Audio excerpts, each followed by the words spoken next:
సిగాచి పరిశ్రమలో 38కి చేరింది మృతుల సంఖ్య. ప్రమాద స్థలంలో రెస్క్యూ ఆపరేషన్ కొనసాగుతోంది. హిటాచీలు ప్రొక్లైనర్లతో శిథిలాల తొలగింపు కొనసాగుతోంది. ఇప్పటికీ శిథిలాల తొలగింపులో 2 మృతదేహాలు బయటపడ్డట్టుగా తెలుస్తోంది. ఇక అనేక శిథిలాల్లోంచి శరీర భాగాలు బయటపడుతున్నాయి. మృతదేహాల్ని పటాన్చెరు ఆసుపత్రి మార్చికి తరలించారు. ఇప్పటి వరకు 18 మృతదేహాల్ని గుర్తించారు. కుటుంబ సభ్యులకి 13 మృతదేహాల్ని అప్పగించారు. సిగాచి పరిశ్రమలో ప్రమాదం మృతుల కుటుంబాల్లో పుట్టడి శోకాన్ని మిగిల్చింది. మరోవైపు తమ వారిని చివరి చూపు కూడా చూసుకోలేకపోతున్నామని బాధిత కుటుంబీకులు కన్నీరు మున్నీరవుతున్నారు. అటు రెస్క్యూ ఆపరేషన్ కూడా కొనసాగుతోంది. ఇటాచి అలాగే ప్రొక్లైనర్లతో శిథిలాలు తొలగిస్తున్నారు. ఇవాళ శిథిలాల కింద 2 మృతదేహాలు దొరికాయి. శిథిలాల్లో శరీర భాగాలు కూడా బయటపడుతున్నాయి. మృతదేహాలను పటాన్చెరు ఆసుపత్రికి తరలించారు. ఇప్పటి వరకు మొత్తం 38 మంది మృతి చెందినట్టుగా గుర్తించారు. ఇందులో 18 మృతదేహాలను గుర్తించి కుటుంబ సభ్యులకి 13 డెడ్ బాడీస్ అప్పగించారు. 10 మృతదేహాలకు DNA పరీక్షలు పూర్తయ్యాయి. ఇంకా 34 మంది పలు ఆసుపత్రుల్లో చికిత్స పొందుతున్నారు.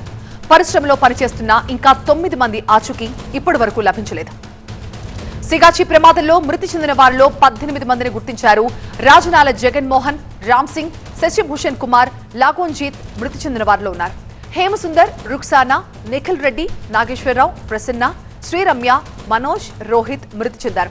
డోలా గోవింద్, సునీల్ కుమార్, బాలకృష్ణ, ఎలన్ గోవన్ మృతుల్లో ఉన్నారు.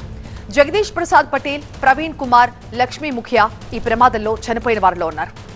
పాశమైలారం ఘటనపై సిగాచి పరిశ్రమ ఒక ప్రకటన చేసింది. ప్రమాదంలో 40 మంది మృతి చెందారని, 33 మంది గాయపడినట్లుగా వెల్లడించింది కంపెనీ. మృతుల కుటుంబాలకు ₹1 కోటి చొప్పున పరిహారం చెల్లిస్తామని కూడా తెలిపింది. పరిశ్రమ నుంచి ₹1 కోటి పరిహారంతో పాటు అన్ని రకాల బీమా క్లెయిమ్లు చెల్లిస్తామన్నారు. గాయపడ్డ వారికి పూర్తి వైద్య సాయం అందిస్తామని తెలిపారు. బాధిత కుటుంబాలకు అండగా ఉంటామని తెలిపారు సిగాచి కంపెనీ సెక్రటరీ వివేక్ కుమార్. పటాన్చెరు ప్రభుత్వ ఆసుపత్రి దగ్గర మృతదేహాల కోసం బంధువులు ఎదురు చూస్తున్నారు. ఒడిశాతో పాటు ఇతర రాష్ట్రాలకు చెందిన వారు తమ వారి కోసం వెతుకుతున్నారన్నారు. బంధువుల రోదనతో ఆసుపత్రి మార్చురీ మారుమోగిపోతోంది. మార్చురీలో ఇప్పటి వరకు 20 డెడ్ బాడీస్ ఉన్నాయి. తన రాజకీయ జీవితంలో ఇంత పెద్ద దుర్ఘటన ఎప్పుడూ జరగలేదన్నారు కాంగ్రెస్ సీనియర్ నేత విహెచ్. హైదరాబాద్ లో పరిశ్రమలు ఉన్నాయని, ఇతర రాష్ట్రాల నుంచి లక్షలాది మంది ఉపాధి కోసం వస్తున్నారన్నారు. పరిశ్రమ నిర్వాహకులు, అధికారులు యంత్రాలను ఎప్పటికప్పుడు పరిశీలించుకోవాలన్నారు విహెచ్. ఈ సంఘటన నా రాజకీయ జీవితంలో యూత్ కాంగ్రెస్, పిసిసి ఇంతవరకు ఇలాంటి పెద్ద సంఘటన ఇండస్ట్రీలో ఎక్కడ జరగలేదు. ఇంతమంది చనిపోవడం కానీ, ముఖ్యంగా హైదరాబాద్లో, తెలంగాణలో ఇండస్ట్రీస్ వస్తున్నాయి, మంచి ఎంప్లాయ్మెంట్ దొరుకుతుందని బీహార్ నుంచి, యూపీ నుంచి, ఒరిస్సా నుంచి, ఇతర ప్రాంతాల నుంచి వచ్చిన వాళ్ళే ఎక్కువ మంది ఉన్నారు. ఇది అనుకోకుండా జరిగినటువంటి సంఘటన. ఇక ముందు ఇలాంటి సంఘటన జరగకుండా ఇండస్ట్రీ డిపార్ట్మెంట్ వాళ్ళు అప్పుడప్పుడు ఇండస్ట్రీల కరెంట్ ఎట్లున్నది, వైర్లు ఎట్లున్నాయి, మిషన్ పాతదా, మిషన్ పరిస్థితి, అది కూడా వాళ్ళు సర్వే చేయాలని కోరుతున్నారు. మా ప్రతినిధి శివతేజ ప్రస్తుతం లైవ్ లో జాయిన్ అవుతున్న మరింత సమాచారంతో. శివతేజ, కంపెనీలో ఆ రోజు డ్యూటీకి వచ్చిన కార్మికుల సంఖ్యకి, కంపెనీ చనిపోయారు అని చెప్తున్న కార్మికుల సంఖ్యకి అక్కడ పొంతన కుదరట్లేదు. సో ఈ శిథిలాల తొలగింపు ఇంకా ఎన్నాళ్లు పట్టే అవకాశం ఉంది? ఈ మిస్ అయిన వాళ్ళందరూ ఖచ్చితంగా ఈ శిథిలాల కిందే ఉండి ఉంటారని అధికారులు భావిస్తున్నారా? మొదటి నుంచి కూడా అటు కంపెనీ చెప్పిన దానికి కానీ, లేదంటే గవర్నమెంట్ చెప్పిన దానికి కానీ లెక్కలు అసలు సరిపోవడం లేదు. పొంతలు లేని లెక్కలు చెప్తున్నాయి. ఉదయం నుంచి కూడా ఇక్కడికి వచ్చినటువంటి బాధితులంతా కూడా తీవ్ర ఆగ్రహం వ్యక్తం చేశారు, ఆవేదన వ్యక్తం చేశారు. ఎందుకంటే దాదాపు 3 రోజులు అవుతుంది ఈ రోజుకు ఘటన జరిగి. అయినప్పటికీ కూడా ఇంకా చాలామంది డెడ్ బాడీలు దొరకలేదంటూ ఇక్కడికి వస్తున్నారు. మా వాళ్ళ పరిస్థితి ఏంటి, మా వాళ్ళు ఎక్కడున్నారు, అసలు మా వాళ్ళ ఆచూకీ ఏంటి అంటూ తీవ్ర ఆవేదనతో కంపెనీ చుట్టూ తిరుగుతున్న పరిస్థితి అయితే కనిపిస్తుంది. అయితే ఉదయం నుంచి కూడా పెద్ద ఎత్తున బాధితులు ఇక్కడికి రావడం జరుగుతుంది. వారిని ఎవరు కూడా కంపెనీ లోపలికి రానియకపోవడంతో తీవ్ర ఆగ్రహం వ్యక్తం చేశారు. అప్పుడే వచ్చినటువంటి మంత్రిని అడ్డుకున్నారు.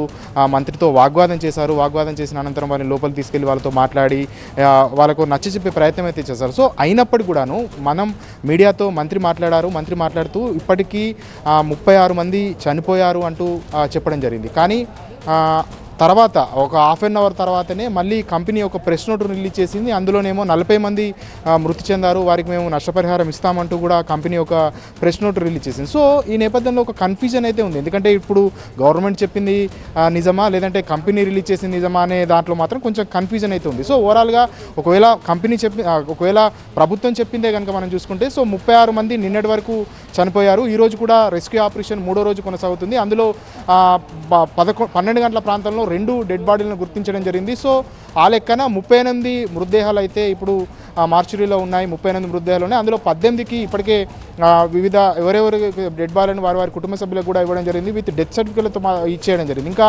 18 మార్చురీలో ప్రస్తుతం ఉన్నాయి. అందులో 10 డిఎన్ఏలు కూడా పూర్తయినట్టుగా సమాచారం ఉంది. అయితే ఈ ప్రమాదానికి ప్రధాన కారణం రియాక్టర్ పేరడం కాదు అంటూ కంపెనీ కూడా ఈరోజు ప్రెస్ నోట్లో క్లియర్గా చెప్పడం జరిగింది. మొదటి నుంచి TV9 కూడా చెప్తుంది. ఆ రోజు జరిగినటువంటి బ్లాస్ట్ ఏ విధంగా జరిగింది అంటే అందులో మైక్రో సెల్యులైస్ అనేటటువంటి పౌడర్ తయారు చేస్తున్న క్రమంలో ఏదైతే బ్రయర్ల నుంచి వచ్చేటటువంటి ఉష్ణోగ్రత అంటే వేడిగాలు ఏదైతే ఉందో అది పెద్ద ఎత్తున తీవ్ర స్థాయిలో రావడం వల్లనే ఈ బ్లాస్టింగ్ అనేది జరిగింది.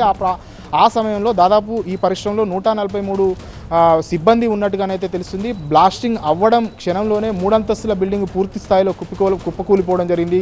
కొంతమంది ప్రాణాలతో పరుగులతో బయటకు రావడం జరిగింది. మిగతా వాళ్ళంతా కూడా ఉన్నారు. అయితే ఈ రోజు వరకు 38 మృతదేహాలను అయితే గుర్తించడం జరిగింది. ఇంకా 9 మృతదేహాలు ఆచూకీ తెలియాల్సి ఉంది. 9 వారు ఏమయ్యారు 9 మంది అనేది మాత్రం ఆచూకీ తెలియాల్సి ఉంది. ప్రస్తుతం ఇంకా కూడా రెస్క్యూ ఆపరేషన్ కొనసాగుతుంది. ఆ రెస్క్యూ ఆపరేషన్ ఈరోజు నైట్ వరకు కంప్లీట్ చేస్తామంటూ కూడా ఇక్కడ ఉన్నటువంటి అధికారులు చెప్తున్న పరిస్థితి అయితే కనిపిస్తుంది. అయితే బాడీలు మాత్రం ఏదైతే మృతదేహాలు ఉన్నాయో అవన్నీ మాటల్లో చెప్పలేని రకంగా పూర్తి స్థాయిలో కాలిపోయిన పరిస్థితి, ముక్కలుగా పడిపోయిన పరిస్థితి అయితే ఉంది. సో వాటినంతా కూడా మార్చరీకి తరలిస్తున్నారు.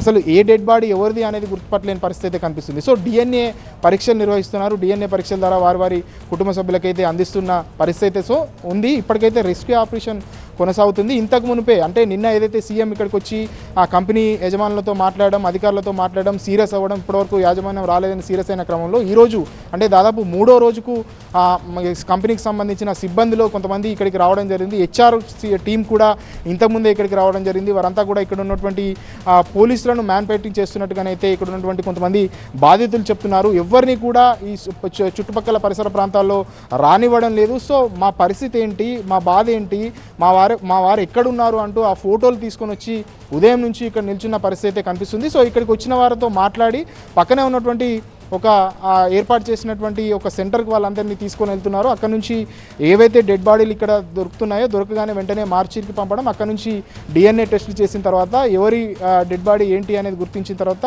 మృతదేహాలను అయితే ఇవ్వడం జరుగుతుంది. సో ఓవరాల్గా ఇంకా 9 మంది ఆచూకీ అయితే తెలియాల్సి ఉంది. ఈరోజు నైట్ వరకు కూడాను ఈ రెస్క్యూ ఆపరేషన్ కొనసాగే అవకాశం ఉంది. రైట్ శివతేజ.